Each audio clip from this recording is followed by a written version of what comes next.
Today's guest is Colette Mason, who is a veteran IT strategist with over 40 years in tech, known for cutting through digital noise and building systems that actually work for real people in the real world. She helps business owners get back time, breathing space, and momentum with a personalized AI co-founder designed to take work off of your plate and not add more admin. So, Colette, thank you very much for being on. How are you doing today? Thanks, Raska. Appreciate the opportunity. Absolutely. Yeah, I'm excited to dive into all of this stuff with you. So I know before you got on, you went through the stress driver assessment that kind of have everybody do Yes. before this. And I know we already kind of discussed a little bit of it because I've sent you my reflections on what popped up there initially.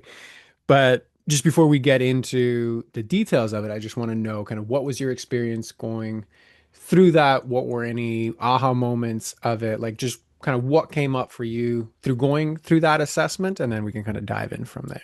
Sure thing. I'm one of those people who loves to look inside my head and see what it's doing, keep it on track, prune any ideas that aren't helpful. So it was really nice to have these questions, and they were sort of tick box ones. So they were nice and easy to answer. You couldn't get stuck in grey areas. You had to choose. And I like looking at the different categories. And I started to see some patterns myself before I'd even looked at the total score that your sheet kindly tots up for me. And I thought, there's some things here that need addressing. And I was looking forward to getting your input on them. And when we had the little briefing before the session, I was really interested in how you'd looked at me and what we can do to unlock some of these unhelpful things that still come in my mind, even though I do my best to keep it on the straight and narrow.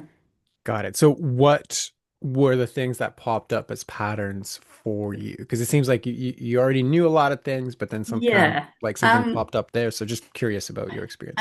I looking at the three columns, there was sort of internal dialogue type problems and emotional churn. And then there was another one about productivity, and the other one was about, delegating. And I can be very fast at what I do, and I can be relentless at what I do, and I can start at 8 in the morning and go through till 4 in the morning if I want to.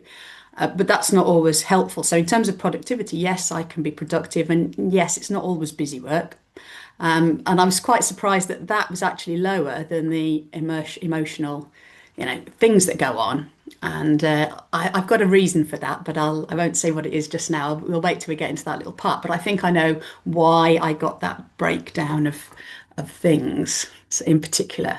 Okay, perfect. So, I mean, I'd love to actually just dive into there. So, Okay. why do you think it like you got this so surprising? Because it just, I guess, let me just reflect back to you. So, Yeah. when you were filling out the assessment, you're basically going through like these 7 dimensions of stress drivers that I go through, all related to basically how do they show up in either your peace of mind, your productivity, or delegation? How do they negatively affect those Yes. areas? And you're saying, well, I thought something was going to pop up in productivity because I have these like, it kind of sounds like sprints and then like kind of like I don't do anything and then kind of going back and forth there. But what it actually showed up was more in the emotional overload Yeah. dimension for you. So And tell me a little bit more about that. keeping the productivity show on the road when you're slightly perfectionist and you attach a lot of your worth to how much you get done in a day, it's really easy to keep doing things. And to keep that show on the road, you have to keep being an internal platoon sergeant, and just going, crack on, no excuses. You've got to do this. Don't be a weakling. Don't be useless. If you don't get this done, then you've failed. And that's great because it gets things done. But it's also, if you sort of talk about, would you let a friend talk to you like that? We'll be like, well, no, they wouldn't really be my friend. There's only so much tough love you can have before it becomes a bit poisonous and a bit toxic. So it's one thing to be pushed along, it's another thing to be bullied all day, every day, year in and out. And that was one thing that I really saw with that data. The reason why things get done is because I'm so unpleasant to myself if I ever fall short of these high standards that I set. And because I've got these high standards, it's difficult to delegate, not because I'm a micromanager, but if I give somebody instructions, I expect them to follow the instructions or say I don't understand the instructions or what you're asking me to do is ludicrous. And that never really happens. And I get ghosted and poor information back. And so that's fueled more and more of the, well, you've got to do it yourself, haven't you? And then if you've got to do it yourself, you've got to shout at yourself to do it. And you end up in this spiral, which kind of works. There's some good elements to that, but there's also some bad elements in terms of like the health cost of never ever having a rest, constant adrenaline and cortisol and all those things. And I appreciate that will shorten my life if I don't take time off and I don't stop to enjoy the journey, as they say. Okay. Mm, So I appreciate you sharing that in such a forthcoming way because it's such a big thing with so many entrepreneurs where the hustle and grind culture is celebrated, like let's just say culturally and socially in yeah. this world. And then on the flip side, it also kind of gets results, right? Like it does get a lot of things Mm, done, right? And you're also very forthcoming about the costs of that. Like yeah. while it does kind of hit these two like boxes, the cost of it is quite large and it seems like it's more and more looming as like okay, I don't really want to continue living in this Yeah. particular way. Yeah, I'm in the lucky position that I don't have to, work in the immediate term. I've got plenty of savings, so it's not like I have to keep pushing myself on this hamster wheel of my own making. I wouldn't become homeless if I took 3 months off or anything like that. Nothing bad's going to happen if I step off the hamster wheel, and yet I still don't. Got Mm. it. So I don't even need to do what I'm doing. There's Yeah, actively a part that's driving me to do it. I think so. A lot of the things I do with computers, and I'm an only child, and so I always had to find my own entertainment. There was never anybody around to play with. I would always have to go and find opportunities to be entertained, and I think that's carried on into adult life. And because I love computers and learning and all the doors it can open for you, that's quite a drug as well. So I actually enjoy what I'm doing on the hamster wheel to a certain extent. Obviously, when things break and things don't work, or somebody calls me and says, "My computer's not working. Can you come and can you tell me what's wrong?" There's elements of it that really wind me up, and so those bits need to cut down. And the constant needing to entertain and satisfy my curiosity all the time is you can only have, how much more curiosity can a person have in life? Do I have to keep filling, being better, being more knowledgeable? And the computers kind of hides some of the things you do. If I was smoking or something, you can see the downsides a bit more clearly. And apart from posture trouble, not a lot of bad things come from being on the computer, apart from blue light and things. Apart from that, there's no stigma to doing what I do all the time, like there might be with another profession. Right. So again, I guess it kind of follows the same pattern of there's very clear benefits to the patterns that are there and what's Yeah. driving them, right? But again, the Mm. costs are ones that are really your concern right now. Yes, so posture, for instance, it's taken 4 months to get my posture fixed because I've been looking down all the time, sitting down all the time. And the older I get, the harder that is to fix. And it's going to be a point where it's not going to be fixable, and I'll still be looking at ancestry.com and working out something instead of moving around. And that is quite a motivator. That is something that I can use to chip away at this. It's like, yeah, you've been able to, like all younger people, you think, well, I'll live forever and I don't need to look after myself very much. But then when you get to my age and friends from school are dying and things like that, you think, maybe I should pay a bit more attention to, what I'm doing with my time and not hide behind, oh, well, I got something done. Yes. Got it. Okay.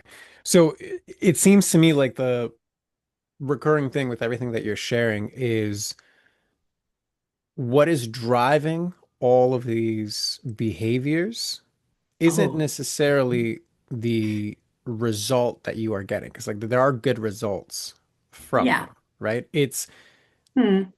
everything is kind of like stressful with regards to what is driving it, right? Like even if you spoke about the inner voice that I have that Yeah. actually allows me to get so much output done, right? You said it yourself, Yeah. like I have to bully myself in order to get the stuff done. So not only is it like what's driving me isn't that healthy because I wouldn't treat a friend this way. the ultimate consequence of being driven by these stressful patterns is was affecting my health. It's affecting my posture.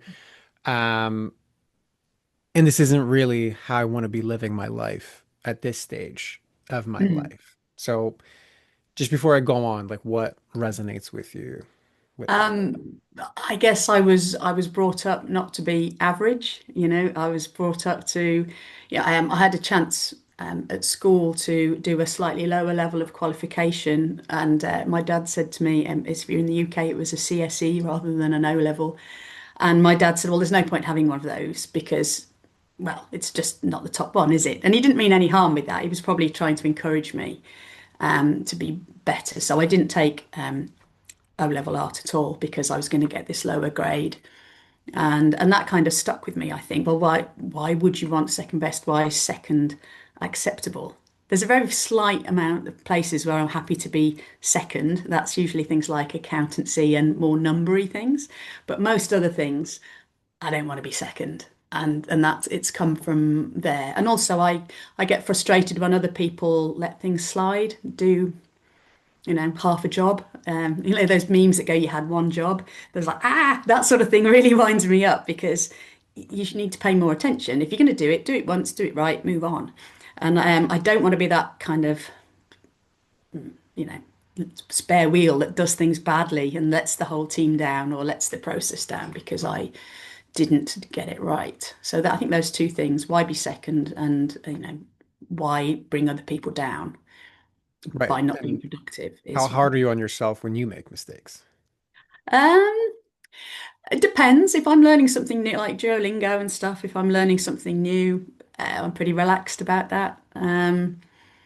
I give myself some slack while I'm learning new things, I guess, because I've taught people things. I used to be a diving instructor in the past, and I saw people struggle and not get it right first time and have to build up their confidence and their balance and everything.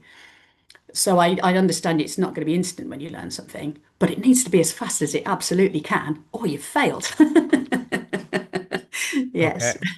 So there's just enough grace if you are Yes. going absolutely as fast as possible and as hard Yeah. as you possibly can, then it's okay. Yes, there's wiggle room, just. Right. Okay. So do you think that's contributing to a lot of these stressful drivers of what it is that you're doing? Uh, yes, because I sort of apply it's a bit of a blunt instrument and I apply it to most things that I do rather than the really important stuff like make sure your website doesn't have typos or make sure you read an email properly before you reply to it. There's times when attention to detail is really useful, but it doesn't have to be up to absolutely everything you ever do. And yeah, it bleeds into in a personal life as well as everything can be tweaked and perfected and a little bit better and a little bit easier, a little bit smoother next time. Right. So yeah. So before we get into the specifics of that, I think the first thing that I would then ask you is like, do you actually want to change?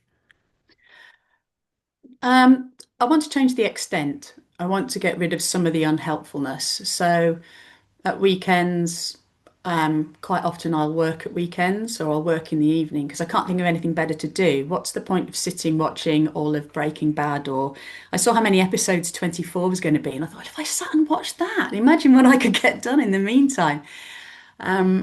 So it's yeah, it gets sort of it's difficult. It does, but I like yeah, it's difficult to put something else in that's useful. So I've started doing carpentry, which is a bit weird, but there we go, because it's still doing something, but it's a bit hands-on and it's a bit different, and it's starting to break those patterns. But would I want to get rid of being a Terminator, as my friends call me, or Gordon Ramsay? No, I wouldn't. I don't think I would want to be the slow kid at the back, to be a bit unfair. I don't think I'd ever, that would feel even worse than being a bit burnt out and brassed off. So Okay. yeah, I just need So, to tone back the amount of it or the angles it bleeds into and not get rid of it altogether. okay. And that's fair because I clearly you enjoy learning. You learned a lot of stuff and it's gotten you a lot of benefit. That's a Yeah. inherent gift of who you are. And there's a part of you that basically views that whole sentiment is absolutely black or white. Like, I'm either filling my idle time with something that is productive in some way, shape, or form. Yeah. At a bare minimum, I'm learning something new. Yes. Carpentry, Duolingo, whatever. Okay. Yes. To not utilize that time in any way, shape, or form with something productive is worse than even burning out because I'm just doing too much. Yeah, I think so. I suppose, for the record, another thing that drives me is my dad died when I was very young. I was like 23, and he was 59, which isn't too far away from where I am now. And right from the age of 23, I had a very hard lesson that life is finite. And he retired, and then 2 years later, he was dead. And there's none of that, I'll do all the nice things and go on holiday. That never appeared. And so that kind of fuels me as well. But you don't know how long you've got, and don't waste it watching a box set, for God's sake. That's really not very good at all. And I think that's another one of these things. So I'm always wondering, is this the best use of my time? Right. And So, are you enjoying it? often, yeah, yeah. I haven't really got a slow gear. I've got all on. No, I'm asleep sometimes, or I'm at five, and there's not really that much in the middle. Um, Right. Well, the but fact that you just reaffirmed you can go at a speed 10 doesn't really tell me to what degree are you enjoying it, especially when the beginning of this um, was all about how your inner voice is a bully. I have yeah, to be productive at all times, and emotional overload was something I didn't think was an yeah. issue, but when I did the assessment, it was. So mm, I suppose it's habit. It's almost instinctive. Those neural pathways say, right, this is how we roll. This is what we do. It's almost like being hungry or something. It's just, in the background, and you just do it, and you don't. It's not really much conscious decision about it anymore, I suppose. Um, I don't really know how to answer that. Right. So Um, just to reflect back to you what your brain did, yeah. like I'm asking you for the second time, or do you actually enjoy this? And your Um, brain just is like, well, it's actually habit, and there's a lot of neural pathways. I'm like, yeah, that's intellectually absolutely very correct, and you are absolutely right. yes. And Do I it enjoy doesn't it? fundamentally answer the question of like, okay, so if a big instigator for this growing up was Yeah. my father died young, Yeah. and there was a fear of that event that life is finite and I need to get out of it as much as possible. I believe you are achieving that from a strictly how can I maximize my output Yes. aspect of it. I think so. Yes. Okay, which is great. And what is the Yes. point? Like, basically, can you also arrive at the same thing that you were afraid of with your dad, which is, well, he worked all this way and then died 2 years afterwards. Yeah. Basically the grief that most people have when they comment something on like that is like, okay, well, where was the life lived? It was either work and then he passed away. Well, Yeah. even if you live longer, but everything for you is about output, where is the life lived? Like there's certainly life lived in the output and the learning, Yes. 110%. But everything that you have alluded to so far in some way, shape, or form Mm. points to the stress of needing to keep going at all costs to maximize output. And Yes. when I ask you a simple question of like, do you enjoy it? Like it takes your brain a couple of deflections to It like has. get to the fact that Yeah. like to be honest, I'm not, and it's totally fine. Like, this is not a judgment call, but like it's also okay to say like I actually don't know if I do enjoy. I don't know what it would look like to enjoy it without productivity. That is Yeah. generally when I have overworkers that I'm working with, that is fundamentally the first place Yeah. we kind of come to is like it is absolutely terrifying to give up who I am on an identity level as like somebody who outputs a whole lot. And who would I be if I have to let that go? Right. So then the first Mm. question with that is like, well, why does it have to be and or? Right. Like the whole point here is Yeah. if you are not enjoying what you are doing, if it is not giving you the satisfaction that you ultimately, I think, envisioned when that initial fear kickstarted all of this, then this is the time you get to explore then like, okay, what does an alternative look like that Yeah. isn't black or white, but is in that middle ground? So I know it's a lot thrown your way. What is Yeah. landing with 'Cause all of that? one of the ways of propping myself up is deliberately not thinking about that. So my brain doesn't go there very often. Any thoughts of that are snuffed out. Apart from occasionally when I have a burn it all moment and I just, then the next day I'm back on the horse again. Um, yeah, what I would fill the time with is a big question. I've got lots of interests, relaxing interests that are good for me. They don't seem to get done. Right. Okay. So even pause right there. Right. I have a lot of relaxing interests that don't seem to get done. And I'm assuming it's because productivity of things that are actually important need to fill that void. Yes, and that very narrow set of productivity. So I like musical instruments. It can't be, well, I'll learn a piece of music or I'll read a book in another language. Yeah, those sorts of things get snuffed out because once I've got these few bits done, then I can have a rest. Then I can do that thing. Right. And when is there a moment when everything is actually done? I'm still waiting for that Yeah, me moment. too. Uh, I'm still waiting for the horizon to actually come to me. Yes. yeah, For yeah, some but reason, it doesn't work, but I don't know yeah. why, right? So I'm also quite, well, I'm getting better at sort of, I've called this year the Chinese year of the no. There's the year of the snake and the monkeys. I thought this year my default answer is no. No, I'm not doing that. No, I don't care about that. And then if that feels wrong, then I think, well, could it be a yes? And I've started doing that for this year. And that's got me out of a lot of productivity messes, thinking, well, what exactly, yeah, especially if you're helping other people, because I do get help back in return. So it's not like I'm being bled dry or anything. But should you really be doing that? Is that the best thing you can be doing right now? And that's helping a little bit. Like what is in this effort? What is the real benefit of this effort, or is it just more hamster wheel? And that's a way of getting out of it, I think. Right, which is again another beautiful mental model, intellectual decision-making framework to basically Um, optimize for productivity that doesn't feel as draining or Unpleasant. burnouty. Yeah.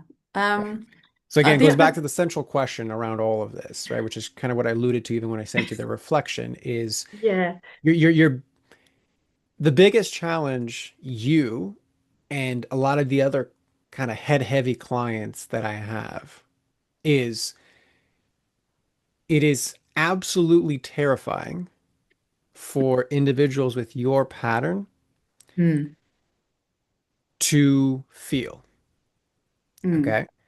And because you are intelligent and so well versed in knowledge, even around your own pattern, you will mm. always find an absolutely tangible, legitimate rationalization, justification, and explanation, Yeah. and or smart deflection to avoid feeling. And that is the biggest hurdle you're going to have to overcome. The benefit of the patterns like yourself is because you have over time become so good at using your brain and outputting that when you overcome that emotional hurdle and basically your EQ matches your IQ, then you go into the stratosphere with regards to Yes. not just what you output, but like the life that you have when you do output it. But you Mm, have a much bigger mountain to climb than a lot of other people who generally are more tuned into their emotions, yeah. but their emotions have stopped them from having the kind of output that you have. So Mm. just as like a pause, like what lands from that? I hadn't really noticed I didn't have any emotions until you kind of pointed it out. Um, yeah. I mean, I do feel happiness and joy and, empathy, and I'm not like a sociopath or something like that, really disconnected. But in terms of my own, I suppose that's why I've got this great big sports watch on, because that can tell me what's going on in here. It can show me what my heart rate is, my HRV, my sleep quality. Okay, so even pause Um, right there. The have I done data it again? that you are receiving is Yeah. allowing you to interpret your emotional state. So are you actually embodied in what it is that your body is legitimately feeling and experiencing? Or are you processing that through the filter of data and intellect? It's probably going through a filter just so I could sense it, I suppose.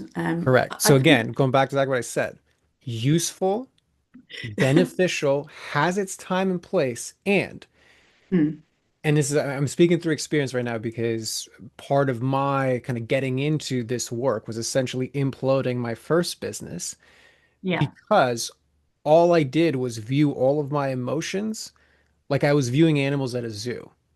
There's always a glass barrier between me Mm. and what I was internally experiencing. Like, oh, look, there's depression. Oh, look, there's anger. Look, there's sadness. But like, it is exactly what you just said. It's the equivalent of like I'm looking at a watch, interpreting an internal embodied experience, not directly, Yeah. but through another thing. Like for me, it was like the analogy was like glass. In your Yeah. instance, you're just saying like it's a watch, Yeah.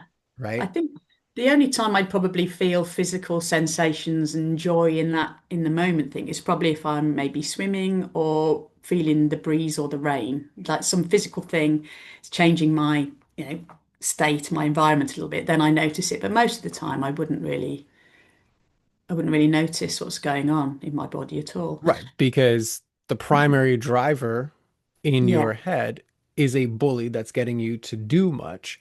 And so much of your identity is rooted in I have to optimize all of the things that I'm doing, learning, and the time that I have because time is finite. Like, Yeah. and that's kind of what I was getting is like the driver behind all of these patterns is ones that is rooted in these fearful beliefs and then basically a nervous system that is so conditioned Mm. to just output productivity in the FOMO and the fear of not doing it, right? So Yes. basically, you have a lot of noise that totally drowns out like who is it that I actually am underneath all of this? Yes. And that's kind of what I'm getting at is like none of Yeah. this is about pushing down your gifts so that you can just be idle and eat ice cream and watch Breaking Bad, right? Because that's not going to Yeah. make you happy because you have so many skills and the ability to Yeah. learn. It's what is driving that and what is Mm. your experience of living life while doing all of those things? Um, I suppose it's like living in Pink Floyd's The Wall. There's this constant wall around, and then if I do a thing about, you know, look at these 500 values and pick the ones that are you, it'll always be leadership, thoughtful, strength. It'll never be soft, peaceful. I never pick those words out of that list. I'm like, oh, it wants to be that, and so when I look at those other things, I think, ugh, that's not. I'm not sure I like that Right. very So much. even pause with right with regards to that. Like, okay, soft, we might have different interpretations of like what soft means, but even Yeah. peaceful, Yeah. right? So the joking reaction that my body has to peaceful is one Yeah. of like fainting disgust. Like there's like an Yeah. I icky think it is. Yeah, it is body more discussed. language thing to Yeah. like peace, right? Yeah. So if your internal unconscious association with peace is idleness, ice cream, and Breaking Bad for a weekend long marathon, Yeah. sure, I could see how that would be absolutely icky to somebody Yeah. with the kind of output that you have. But Mm. it's like black and white, right? Mm. It's there's no nuance in the middle to allow yourself enough rest, space, and inner Mm. peace to like actually enjoy all of the things that you're doing, all the things that you're creating. Mm.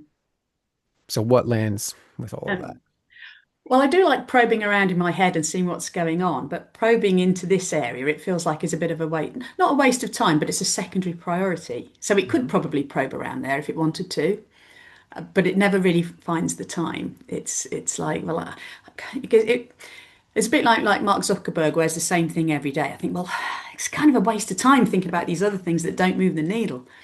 And this big grey area between, well, I don't want to be a slacker and a loser, and I don't want to be, you know, in the Marines either. That middle bit would take quite a lot to wander through, and I'm not sure I want to spend the time doing it. I'm not sure there's really enough benefit. I could just not quite do quite so much and not have to do all this analysis bit in the middle. But if I don't do the analysis bit in the middle, I'm going to have these same trodden pathways through the field. We go down here, we do it this way. So I understand that, you know, it would train bits of my brain if I wandered around in there.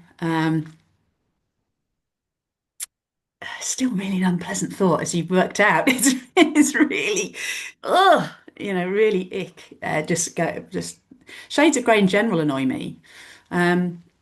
You know, I'm so surprised that they do, given I like, everything we've talked about. yeah, I'm either in, I sometimes I'm indifferent, but usually it's, it's 90% or 10% either way, but it's very seldom in the middle ground in any of my Yeah. decisions. What am I So having I to mean, think? this is actually exactly the reason why I asked you. Like, do you actually want to change? And it's totally okay to say It's no, or like I'm a not sure. percentage of it. Yeah, I think that's one of the reasons why being computers is good because I can replace myself a lot easier with the computer. So I can still be achieving things, just not with me doing it. And that idea excites me quite a lot. And it's something that's getting easier these days. So I see the route out of this logically and thinking about it and programming my systems is to do more and more replacement of me with technology. So I have more and more time to wander along, a coastal path or whatever it is I'm going to do that's relaxing. To Right. put it in Which as soon as context, you begin to relax and do that, then it's going to panic and be like, well, why aren't you like being productive and learning how to do well, better I and have faster got chords on the guitar, um, la it can come out in some quite good ways. So last year I spent 3 months on holiday. So I'm not working, but when I'm on holiday, I'll still have the tablet with me. So I could just go into Google Doc and just fix that email that might go out or whatever.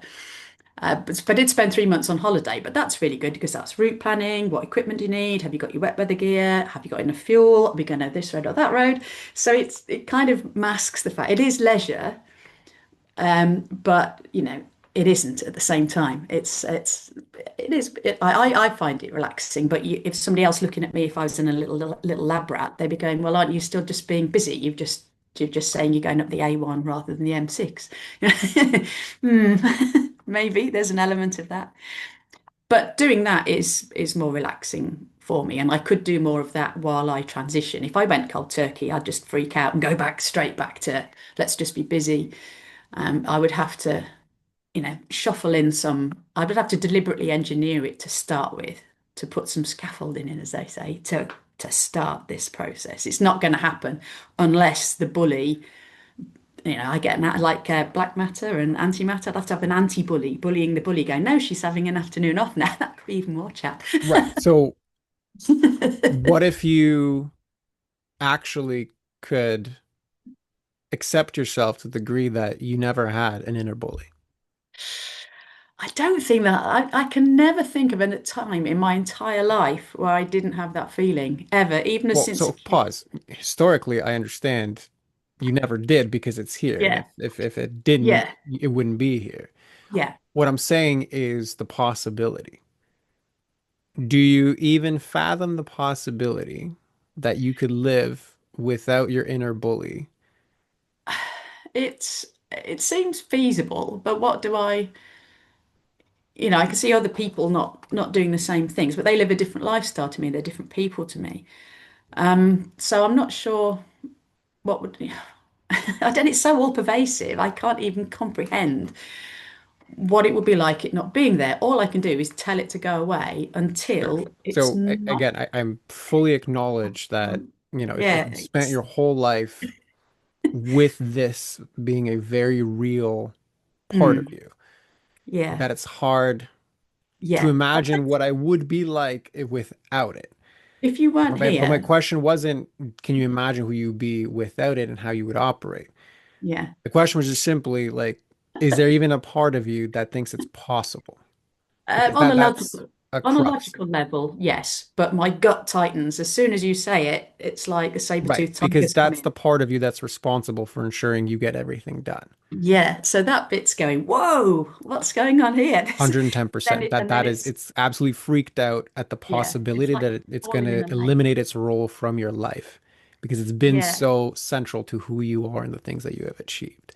yeah. And this is kind of where I'm getting at is like, do you want to change, right? Because like literally, like you can even see right now, people that have been on the podcast that become clients. It's one of my case studies where same thing, like she had, it's actually British as well, but had a lifelong inner critic that we were able to eliminate. She's like, I didn't even know that voice. Like in the end, for her, it ended up being like not Yeah. being mine, right? And it's just like not there anymore. So Yeah. what I'm saying is like this is possible. I'm not pressuring you at all to like go down that road. The Well, line of questioning. Oh yeah, sorry, go yeah. ahead. So I've tried things in the past, like NLP, and you have the squeaky voice and the Mickey Mouse voice telling you that you're useless so you can ignore it and stuff like that.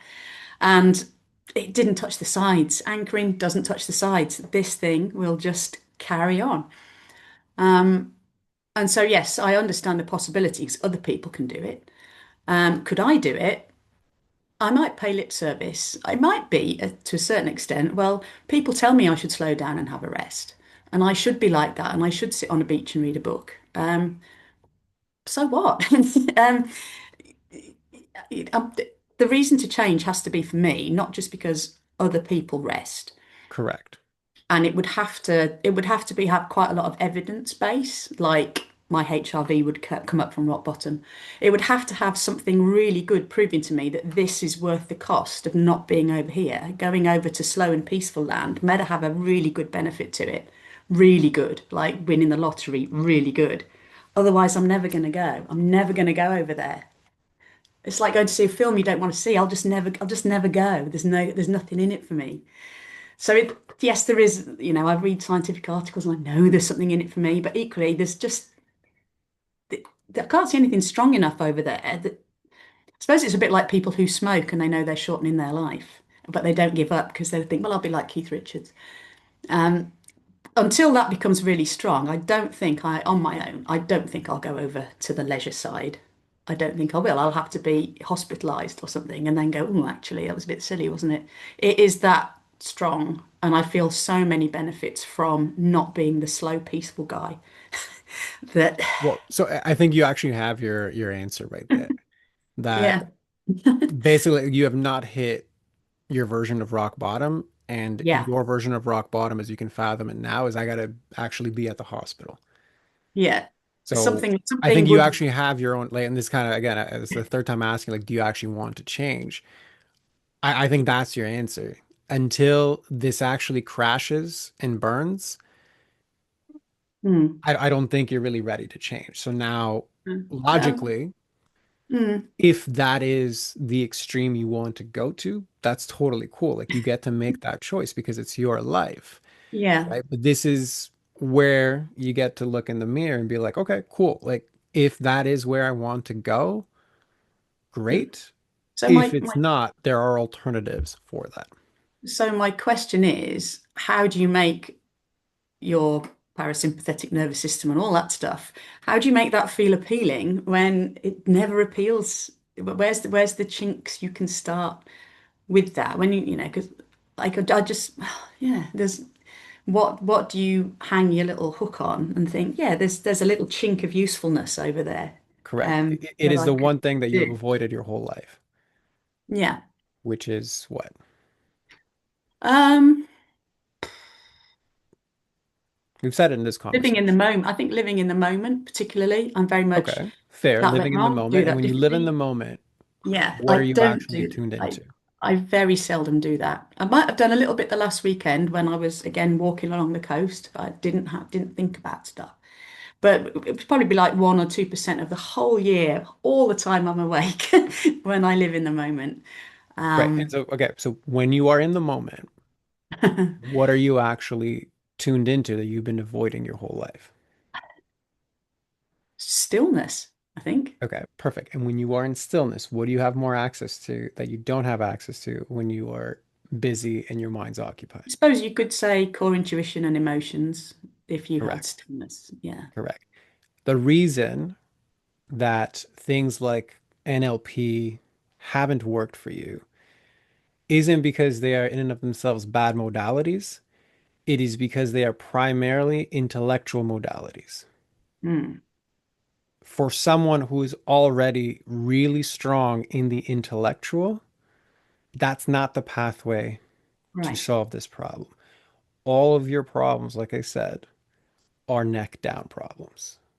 They Yes. are emotional, and there is a massive, understandable injustice. This is not at all a judgment call, Yeah. but there is a massive fear to doing that Mm, because basically part of the intellectually strong pattern is with the mind, they're able to keep all the variables under control.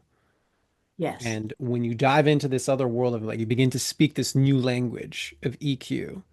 Yeah. Well, it's so foreign, it's very hard to control for variables. Mm. So that is one of the reasons why the fear is so strong. Okay. Yeah. And it is the other reason why all of your attempts to like find the middle ground, get the balance, kind of get this solved is because I've been using the wrong tool for the job, Mm. right? Like that's ultimate, like your conflict internally between like this idea of leisure and this idea of maximization. The internal conflict isn't intellectual, it's actually emotional Mm. because your body wants to go towards the leisure side, not in an extreme way, just in a balanced way that I don't blow myself up Yeah. and crash and burn earlier than I need to. Yeah. Like it wants that balance this way, but then the conflict is intellectually, I'm pushing the other way because no, no, no, we need to maximize because time is finite, I'm going to die. Yeah. Irony is you may end up dying faster with less fulfillment, Yes. even though I was chasing the exact opposite of that. Yeah.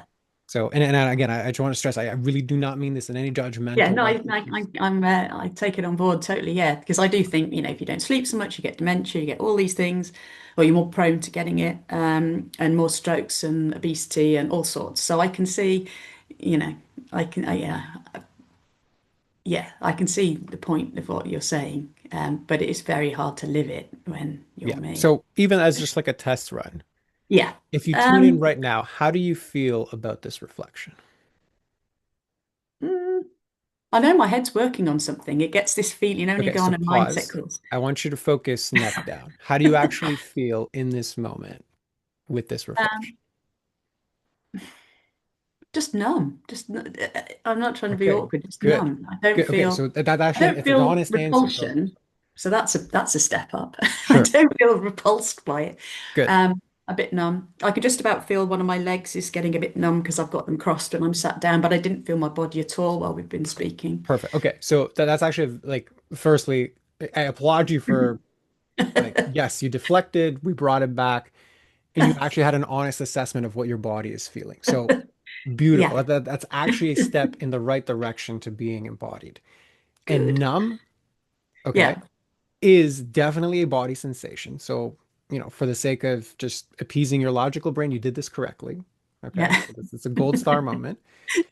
And numb is always a great indicator of protection, right? Because Right. if I'm numb, then I don't have to worry about anything that's going to overwhelm my system and Yes. it's going to keep me protected. Why? Because if I'm numb here, you can use your intellect to go back and forth, in this Yeah. instance with the mirror, which is me at this moment. Yeah. And yeah, again, you're very good at deflecting intellectually, right? Like Yeah. you have very smart reasons of like why you need to go somewhere else. Yeah. So very, very good job on identifying that, Mm. right? And by identifying that, it is basically the evidence that I'm talking to you about of like, this is the missing piece, right? Because even when, as soon as I mentioned it, right away you were looking to go somewhere else. And then even when you did tune into it, quote unquote, by prompting, Yeah. it was like, ooh, numb, hide, there's nothing here. Don't worry about it. Just go somewhere Yeah. else, right? Yeah. That is the mountain that you have to climb in front of you. I can guarantee you it is absolutely doable. This is not an impossible task. And it really comes down to that whole sentiment that we talked about earlier of like, right now, where your intellect stands, I got to hit rock bottom and go to that extreme of the hospital to do this. Yeah. Or this is also where I get to exercise my courage muscle and do it preemptively so I don't go down that road. That Yeah. really is the crux of where you It is. are right now with the Yeah. patterns that you express. So what lands for you with all of that? Well, it's starting to sound moderately more appealing, the slowing down thing. And my brain was going, well, you could do this. You could go for a walk a bit more. You could go to the cinema a little bit more often. You could go to the gym a bit more. You can go in the jacuzzi. And they're like, I must have had 200 slowing down thing thoughts while you were talking to me, and I'm still listening to you as well. Yeah. As I was proactive about, right, And yes, if you look at all of those options, yes, they are actually all good options. And yeah, all of them are about doing more, like changing just what I'm doing, differently. or I Yeah, do more of the relaxing things.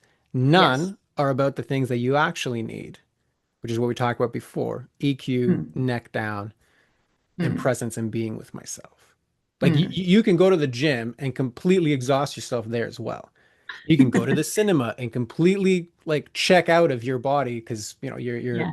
lost in the movie. Yeah. Yeah. So all of those things technically work physiologically. Yes, you will get rest. Sure, I'm Yeah. all for that. And they still recycle the exact same problem that's here, right? Which is why I said for intellectuals like yourself, your biggest hurdle is you're always going to believe your mind because it's led you to very good places many times, Yeah. right? That's the language EQ IQ Yeah. conflict, right? So what lands with that? I'm thinking one of the times where I do lose myself and still keep sense of who I am is I've got a really bad gig habit. I'm going to gig 67 of the year this weekend because I love it and sort of dancing with my eyes closed, listening to the music, maybe knowing a few friends are around me. But because we're so comfortable with each other, we're not living in each other's pockets, but you've got that like tribal sense of being with other people. You've got the rhythm, you've got the somatic movement. There I go again. So that's one place where I do switch off and I just get interested in, listening to the musicianship and just having a nice time really away from, things. So Beautiful. that, So that moments like that, I would like, mm, okay, so and it's kind of what I'm getting at, like this is not an impossible task. So no, you have actually a somatic imprint of what it's like to just be fully present. The only yes, difference is the reason that your brain allows you to do it in that moment is because you actually have a permission slip. I have yeah, bought this thing to go to this thing, so for an hour and a half, I physically cannot get anything done. Like I cannot answer my email, I cannot, do carpentry here. that's Like I'm exactly not going to right. pull out Duolingo while the band's playing, right? That Yeah, is why your brain calms down enough to allow you to actually surrender to that experience. yes, Outside of the permission slip of something external like that yeah, is when the brain is like essentially on hyper alert to always be maximizing everything. yeah, And this is what I'm getting at is like when I asked you, can you imagine even just eliminating your inner critic, right? Your inner bully? There's your evidence that that's what it looks like. Okay. yeah, So what I'm saying is the possibility is that experience can happen day to yes. day. And that does feel nice. And I go to a gig twice or maybe three times a week. Beautiful. So I obviously like it, and it obviously does something for me. Otherwise, I wouldn't be there. So, although it is quite nice going, I did 164 gigs last year, so there's a bit of competition. Uh, That's okay. That's fine. I totally but get it. yes, those moments are quite nice. And if I can work out what it is that I like about them enough, I might be able to map those feelings onto another experience. I just need to work out what that might be that hasn't got a massive ick factor to it while I, get used to my roller skates and going down the road, stabilizers on my bike. I would have to think up quite hard about what those things might be that have got enough pull to do it. Because I'm still back to thinking, well, I feel relaxed. So what? What's great about that? What's great about being mentally relaxed? What, yeah, I think, well, it's nice, but I want to do it for like 5 hours a day. Crikey, no. How much of this do I want if I can do it, if I choose to do it? How much of this do I actually want in my life? What's the minimum? That's what I've now thought. What's the minimum amount of this I can have in my life so I don't die early or get these Right. horrendous So how do diseases I from working? maximize presence so I can still get more stuff done? Right. Like Yeah, basically that. yeah, it's flipped. It's flipped. Yeah. I wish I could just switch my head off. I wish I had an off switch sometimes. I'm a constant, I'm like a shark and I have to swim all the time, or goodness knows where I'd end up. And that's quite. It's Correct. good because you don't get depressed so often because I'll pull myself back from there. But equally, it is a bit draining. Yeah.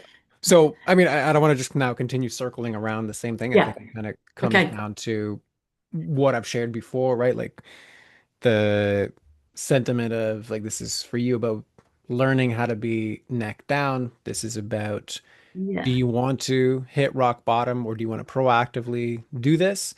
And kind of like the choice that you have to make. Like that's if I was to sum up this whole kind of coaching call or conversation, it would really come down to that. So just in terms of, I want to make sure we're kind of good on time.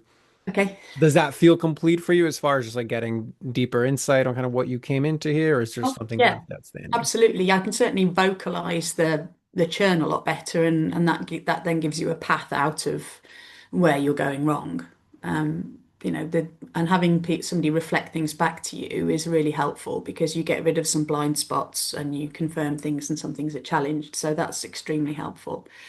And I have a vague, well, I say vague plan, that's a disservice. I know exactly what I need to do now. It might not necessarily be easy for my, type A person, but I know where I can make a start with it. And I don't, you are completely correct. I don't really want to hit rock bottom. I've seen other people hit rock bottom with, drink and things like that and bad decisions and gambling. I've seen where rock bottom can take you, and I'm not that stupid to think that I have to do that for this to change. I'm not sure. Like I say, it's a bit new and I'm a bit numb, but I feel a lot more positive about doing it than I did yesterday or last week. There's a lot more pull there to like give it proper, not just to give it lip service, but have a proper delve into what's going on. Okay, good. I'm happy to hear that. So, yeah, in that case, listen, thank you very much for allowing yourself to be witnessed in this Yeah, way. I know no it's not problem. an easy thing to do. So yeah, why don't you just then close us off with letting everybody know, where to find you, who's the best person to find you. Like, floor is yours for that. All right. Well, people won't probably be surprised to realize that I build automation systems now, so you don't have to delegate things to other people and you can get more done. So I build AI co-founders for people, so they've got an emotional sounding board, strategy, and somebody you can delegate the grunt work to. And so I build those for people by interviewing them and getting inside their brains and working out their processes and then modeling it.